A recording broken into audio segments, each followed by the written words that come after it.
Coming to you from Annapolis, Maryland, home of the U.S. Naval Academy, the sailing capital of the world, home of the world's largest crab feast, and 4 signers of the Declaration of Independence.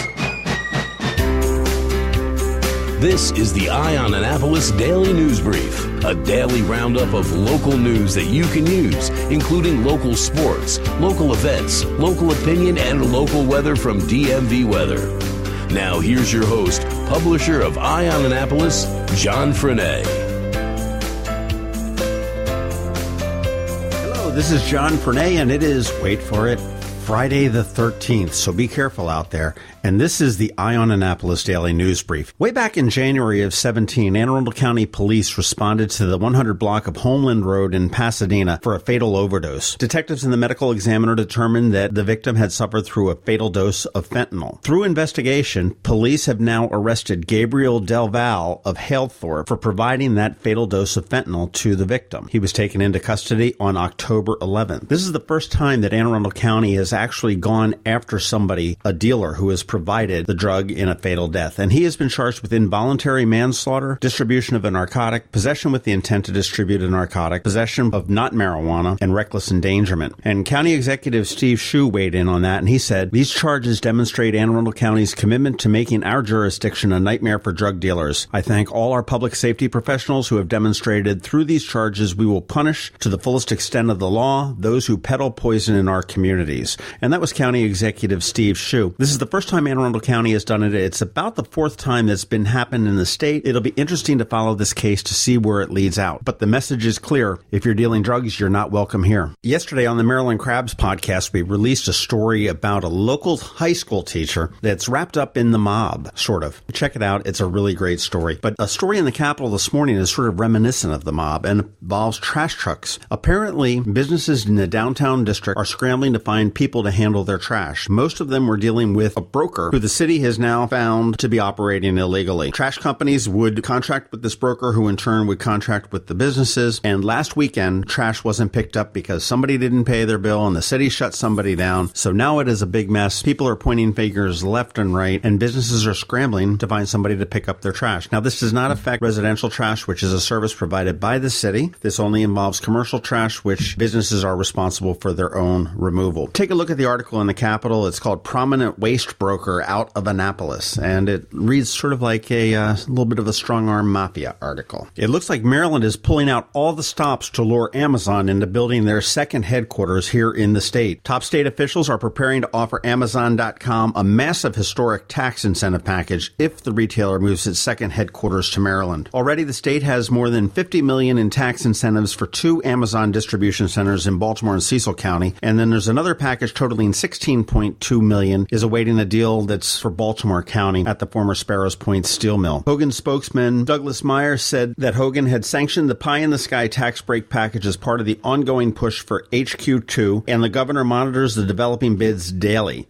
The historic package no doubt will blast past the $317 million offered to the Federal Bureau of Investigation to move its headquarters to Prince George's County last year. Said Meyer, "We are going to use every single economic development tool at our disposal. We believe this HQ2 is the most dramatic and consequential economic development project in a generation. So stand by to see if Maryland gets Amazon's second headquarters." Tickets are now on sale for the 10th anniversary of the Military Bowl presented by Northrop Grumman. This year, the game will be played on Thursday, December 28th, which incidentally is my birthday, so if you're looking to shop early, I strongly recommend it. And tickets will start at $25 and go up to $80, and they can be purchased online at militarybowl.org. Kickoff is set for 1:30 p.m. at Navy Marine Corps Memorial Stadium and will be televised on ESPN. There will be a parade, of course, before that. I just spoke with the folks over at Katzef Brothers, and the Pony, yes, the Budweiser Clydesdales, are making a triumphant return again. Last year, Wake Forest defeated Temple 34-26 in the Military Bowl, and according to figures provided by Visit Annapolis, the Military Bowl has generated more than $64 million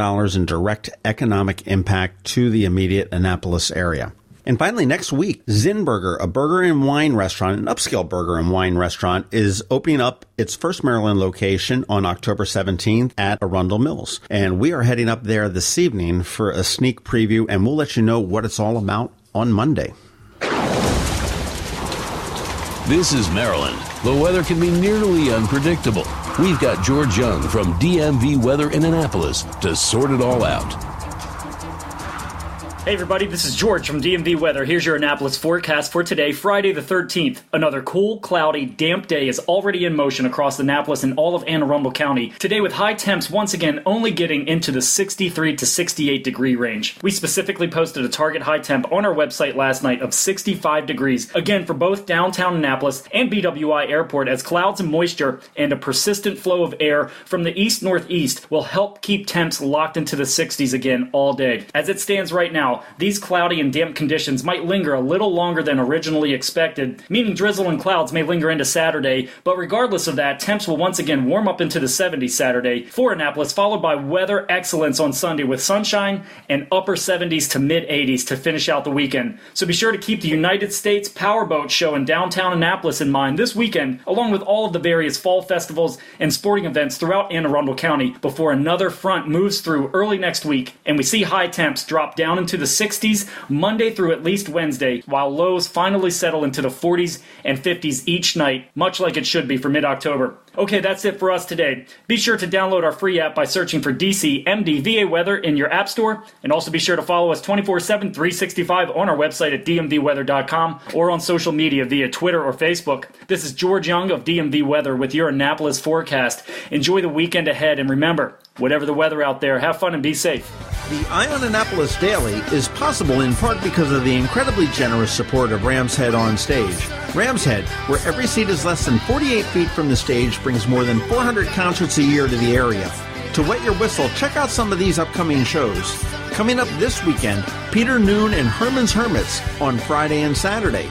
Next Thursday, Who's Bad? The ultimate Michael Jackson experience comes to West Street. And on the 25th, Daryl Sturmer, the lead guitarist of Genesis, brings the music of Genesis and his solo work to Rams Head. And don't forget, over at Maryland Hall on November 20th, it's a throwback to your younger days with Air Supply. And on November 30th, Melissa Etheridge with her Merry Christmas Baby Holiday show comes to town. Tickets are still available for all of these shows, and you can get yours at ramsheadonstage.com, or if you want to go old school, head on down to their box office. Rams Head is located in the heart of beautiful downtown Annapolis at 33 West Street. For a guaranteed great night out on the town, ramsheadonstage.com. If you're looking for local sports, it's right here, right now on the Eye on Annapolis Daily News Brief. Hey guys, Kevin here with your Friday edition of Eye on Sports. There were a lot of sports happening last night, so we're going to jump right in to varsity field hockey. Old Mill was at Meade. Old Mill whooped them up 8-1. Chesapeake was at Annapolis. Another game that wasn't very close. Chesapeake won 5-1. Arundel at South River was much closer, with South River winning 1-0. And North County at Southern. Southern won 2-0. Over to varsity boys soccer, Northeast was at Severna Park. Severna Park shut them out 3-0. Annapolis at Chesapeake. Chesapeake won the close game 1-0. South River at Arundel. That was a tie, because that happens in soccer, 3-3. Broadneck at Glen Burnie. Broadneck won 7-1. Meade at Old Mill. Meade won 3-0. Over to girls varsity soccer, Northeast was at Severna Park. Severna Park won the close game 3-2. South River at Arundel. South River won 6-1. Annapolis at Chesapeake. Chesapeake won 5-0. And the game of the night, Broadneck at Glen Burnie, a combined 15 total points, where Broadneck won 13-2.